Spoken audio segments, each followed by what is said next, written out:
welcome to H2O Global News Stream.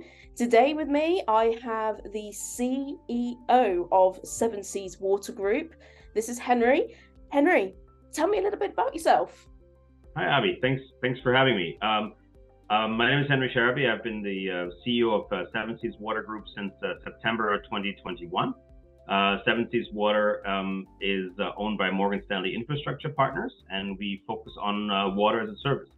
Before joining Seven Seas, I was involved with a company called RWL Water, which was founded by Ronald Lauder, and then we ultimately merged with a company called MFC, and we were listed on the Australian Stock Exchange under the ticker symbol FLC as Fluence. And I left Fluence in November 2020, just before joining Seven Seas. Fantastic. And tell us about Seven Seas. What led you to Seven Seas?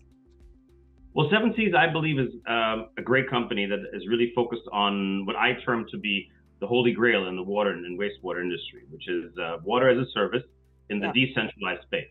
That means that we own, operate, and maintain water and wastewater treatment systems, and we sell water per use, if you will, to our customers. We're very much focused on the Caribbean, Panama, Peru, and we also have over 160 wastewater treatment plants in the United States. And that's where we want to continue to expand and offer water as a service to municipalities and industrial clients as well.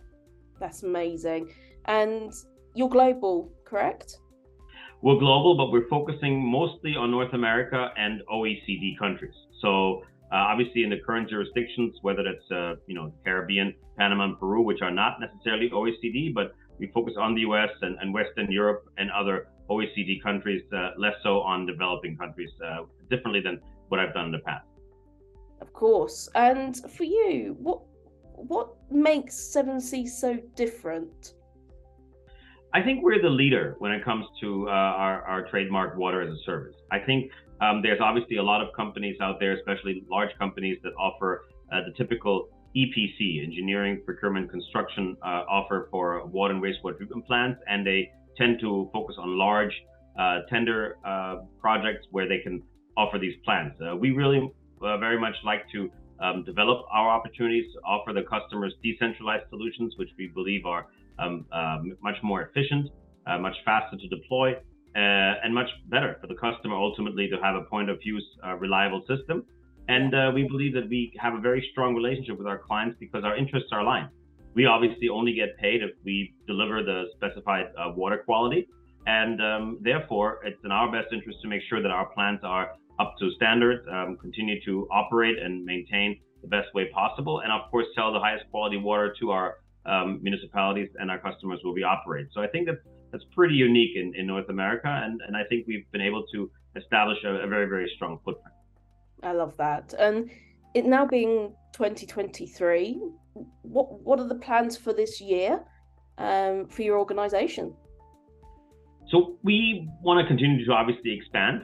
We believe that many of our opportunities in the Caribbean offer themselves to expand and extend contracts, but there are also new opportunities all over, especially in North America, where in October 2021, we signed the first P3 public-private partnership with the city of Allis, Texas, where we offer a brackish water treatment plant for 16.5 years. So we continue to believe that water as a service opportunity in North America with municipalities is the way to go. And if you are a utility manager or even a politician, whether that be in Flint, Michigan, or Jackson, Mississippi, or elsewhere, and you have water or wastewater issues, then Seven Seas would love to solve your problem without any requirement for you to come up with the upfront capital cost and offer your water as a service for a longer period of time, which would hopefully satisfy all constituents and give you a reliable solution to your water and wastewater infrastructure challenge. Absolutely. And there are so many challenges globally with water. And it's kind of nice to see an organization which really is stepping in, taking responsibility for the deliverable of water quality. What challenges do you find yourself overcoming for clients? Is it always water quality? Is it quantity? That's a good question. I think the biggest challenge is that I think in some respect we are rule breakers. Historically, large engineering firms and large water company treatment firms have offered, treatment systems without necessarily the reliability and the requirement to operate them long term and own the asset. I think we offer our municipal industrial clients the opportunity to really focus their capital in their core and where they need it, and have the water and wastewater outsourced. So that's a little bit of a paradigm shift for some. Yes, it is. At the same time, sometimes they think it's too good to be true. And it really works, because different than other private equity investors where we are short-term incentivized, for us, there's a lot of value to have a long-term recurring revenue contract. And that, of course, brings down the price for the municipality and allows everybody to be aligned. So I think these are the challenges to allow people to change their mind, but also maybe act a little quicker. Especially in North America, we tend to be a little bit slow when it comes to decision making, and water is never a challenge until it's an emergency, right? So then we'd love to offer fast to deploy solutions, again, especially in the decentralized space. Yeah, that's one of the things which I have the pleasure of speaking to many people all around the globe, and one of the biggest trends is, this sector is just incredible, but it takes a long time to adopt new technologies, new solutions. Is that the biggest challenge that you're seeing? Is just like you said, the words too good to be true almost. And I think we live in such a society where, well, that's too good to be true. Or I recently bought a new car and I said, that price is too good to be true. What's wrong with the car? And it relates, I believe, through. But is that the main decision, rubbing point? Well, I think time is the biggest issue. The second one is, again, what I call historically the old boys network, right? There's a new company and a new solution in North America that is normally controlled by engineering consultants and by, the inertia of saying, oh, we've always done it that way. Well, maybe there's a better option out there. And yes, time is of the issue. But again, we have, plenty of references, whether it's the dozen water treatment plants that we have or the 160 wastewater treatment plants that we have, and I think we're especially successful in Texas and elsewhere in the U.S. That helps us a lot. But I think time and I would say strong decision-making capabilities is probably the biggest problem we have, that we deal with inertia and hopefully offering the best solution. In addition to obviously public funding, right? There's always public-private finance always gives you the opportunity to find the best capital structure for clients, right? So there's a lot of public funding available, especially in the United States right now, and that can maybe be used for infrastructure and pipe network, and 7Cs could invest into the actual water treatment plant to give the municipality the best possible solution of the best capital structure in the combination of the two. So having that relationship and walking with the customer through this, I think is what we're looking forward to in 2023. So within the US, challenges that they need to overcome with different droughts, different climate-related situations. Is there anything that you feel that 7Cs can help in that area? We've recently covered climate adaptation as a very big subject within H2O Global News. Climate tech is being dubbed one of water tech, and water people, water organizations could be the heroes of climate issues and scenarios. Are you seeing that trend come up at all? Well, we very much focus on what is now dubbed the ESG, right? We have several of our water treatment plants that now operate on solar, at least for the non-core, right? For electricity and for the plant itself, footprint doesn't allow yet, at least in our Caribbean locations, to fully operate on solar. We very much look into wastewater reuse, right, to reduce the CO2 footprint. I'm involved in what the IDA, the International Desalination Association, dubs be water positive, right? Take or reuse more water than you ultimately use. But all of that, the G in ESG is governance, right? All of that is not possible, and for 7Cs in general, if we didn't have the ability to recruit a great team. So we had the ability to see a lot of changes in the past in 7Cs, and since I came in, we've been able to recruit a great new management team and really, I would say, reinvigorate the organization. And the external driver of being part of a water company where nobody ever asks, why would anybody need your product, right? Where you have that interest from the industry and from the investors, as well as having a motivated, excited team to go and look after projects and the ESG focus, I think makes Seven Seas a great and fun place to work. So that's really what we hope we can further, develop and expand in 2023. And of course, one of the things I would love to just expand on is water reuse.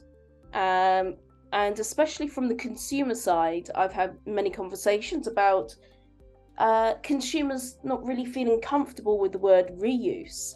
And the idea of maybe we need to rebrand water reuse almost so that customers say, oh, it's just new water. Have you had many conversations with your clients about the word of reuse and customer education and making them comfortable with the idea of reusing? So many years in the water business, everybody talks about water reuse and what they call in the US the EEC factor, right? Of having that idea. What I think we have to be comfortable with is that every drop of water that is here on the planet now has been here 5,000 years ago, right? So it just comes in different shapes and sizes. So whatever we eat and drink and however it comes out can be and will be reused, whether it's the natural way of going into the sewer or into the ground and then coming back out. And of course, 97% of the world's water is unusable. So Seven Seas and other companies are involved in making their contribution of using some of that 97% and making it reusable, whether it's from the sea, desalting it, or as you said, for reuse. And I think what we probably have to talk about is the idea that it's not different than the reuse that comes out of the faucet, because that's reuse as well, but just the fact that you can reuse water also for non-portable use, right? You can irrigate the golf courses. You can, at least in the United States, we still flush our toilets with drinking water, which I think is a crime. We can do air-conditioned non-potable water reuse, which would reduce drinking water and actually do something novel, which is use drinking water for drinking. So I think there are all these opportunities in the bigger spectrum to allow for more water and wastewater reuse. And in reality, we've already done it over the last 5,000 years. Every drop of water we are drinking is reused. Having said that, there's just more efficient ways to do it a little bit better. And I think coming up with the right terminology is one of the factors, but I think the biggest factor is for people to be educated, understanding that today's technology allows us to reuse it even better than if we just rely on Mother Nature to do it by itself. Absolutely. I've had conversations about a toilet, for example, here in the UK, every flush, 9 litres of drinkable water gone. And it seems bonkers. And I think there's a big shift to happen. If we ruffle enough feathers, I know there's governments that need to get involved and people, the public, before entering into this sector. I was probably naive to it as well. But like you said, if everybody just moves the needle a little bit, that helps. And I think we can have a public debate or discussion about it, because again, if you talk about going down the street, right, asking somebody, can you tell me one great athletics company? Everybody knows, the big names. Or can you tell me about a great computer company or a cell phone company? Everybody can give you the names. But then if you walk down the street in London, Paris, New York, and you ask, can you tell me about a great water treatment company? I think people don't know. I mean, they may come up with a portable, a bottled water company, but I think there's a lot of discussion to be had on the infrastructure side and how we can create great service. And especially in the jurisdictions where we operate in the Caribbean, Seven Seas has a name. And I think people where water is critical and you understand the value of water, and more importantly, the value of not having water, it's front and center of mind. And I think having the public discussion about what we need to do as a society to have fresh drinking water and reuse our wastewater is where the discussion ought to go. And we as a water treatment company need to play our fair share in that. And as always, politics probably as well. Absolutely. I think what you're doing is fantastic. You're making water safe and you're doing it in a new, innovative way. And that is what this sector, this globe needs. We need innovation. We need out-of-the-box thinking. So it's a real pleasure to sit with you and understand more about Seven Seas Water Group. And congratulations on the big shake-up and the new branding, of course, which looks fantastic. And we can't wait. We're going to be sitting back and watching what you're going to do next. That's right. And I think I'm very happy to have this conversation. We're very happy to again, focus not necessarily on new technology, but new ways so we can provide the water, in this case, the financing and the water as a service aspect. And I really thank you for your time. And we look forward to continuing the journey with our clients. And thanks for the time I'm spending with me and having this conversation. Thank you. Thank you ever so much. Thanks, Davey.